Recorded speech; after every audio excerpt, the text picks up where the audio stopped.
Mapagpalang araw! Mini Vlog 12 sa taong 2025 at sa aming bagong account.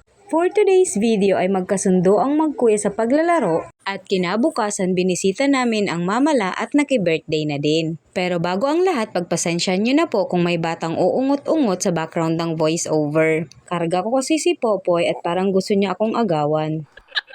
Anyway nga, ayan nga yung magkuya at gaya ng sinabi ko, itong si Tri panay ang habol nito kay Fritz. Sunod siya ng sunod at ginagaya niya ng ginagaya ang ginagawa ng kuya niya. At dahil sa case ni Fritz, ayaw na ayaw niya yung ganto. Mas gusto niya kasing naglalaro mag-isa para hindi napapakialaman yung nilalaro niya. Ngayon nakikipaglaro na rin naman siya pero very limited lang yung oras. Mabilis siyang magsawa sa makikipaglaro kaya naghahanap agad siya ng gagawin na pansarili. Isa nga yun sa wino-work on sa kanyang behavior, ang pakikipag-socialize. Kinabukasan nandito na nga kami at maaga kaming pumunta sa bahay ng lola nila. At talaga nga naman tong si Popoy talagang gumagawa siya ng sound nagpapapansin. Wow! At doon nga sa bahay ng kapatid ko nakatira ang lola nila at ito nga meron dong duyan. Una nga tong ginamit ni Fritz at pagkatapos niya nga sakalang nagamit ni Tri. Mabilis naman magsawa si Fritz sa mga ginagawa niya unless kung talagang interesting yun para sa kanya. At ito ngang duyan ay parang naghihingalo na. Siguro kung nakakapagsalita yung tali baka ako'y namura na. Kasakyan ko ba naman kay Tri?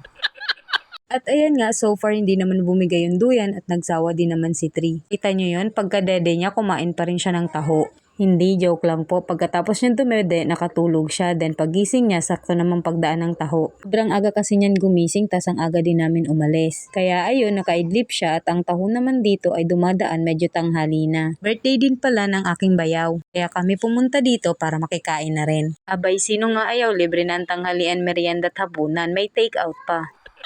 Belated happy birthday ulit sa bayaw ko. Ito nga pala yung ulam ng tanghalian, pritong manok at nung hapon naman ay nagluto sila ng merienda. Dumating din pala yung asawa ng isa ko pang kapatid na nasa malapit lang din nakatira at ang dalawa kong pamangkin. Kami-kami nga lang ang bisita at sobrang nakakatuwa kasi kumpleto ang magpipinsan. At yun ngang pamangkin kong lalaki, daddy niya yung may birthday at gustong gusto niya nga ng mga baby. Wala pa kasing kapatid yung batang yon. Sa mga kapatid ko, sign na to. Bay, bigyan na ng kapatid ang anak nyo.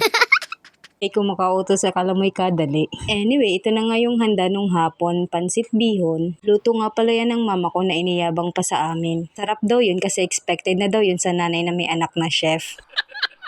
Proud yarn. Meron din palang spaghetti at yan yung inuupakan ni Tri. Konting biko at macaroni salad na dala yung kapatid ng bayaw ko. At after ko mabigyan ng kakainin si Fritz at Tri, kumain na rin ako dito sa loob kasi nandito si Popoy sa tabi ko. Nandin nga palang yempo na inihaw at yun naman yung aming kinain ng hapunan ulam. Yung spaghetti naman ay luto ng kapatid ng bayaw ko. Pasensya na nga pala kung meron din kayong naririnig na ingay sa voice over. Si Fritz nga yan, naglalaro sila ni Tri sa salas at panay ang kanyang salita. Anyway, kain lang talaga ang aming dinayo dito. Dating ng gabi ay umuwi na rin kami. At kung umabot kayo hanggang dito, maraming salamat sa panonood. Ambing na rin baka ma-share nyo ang aming video para dumami ang aming ma-reach. Salamat, God bless!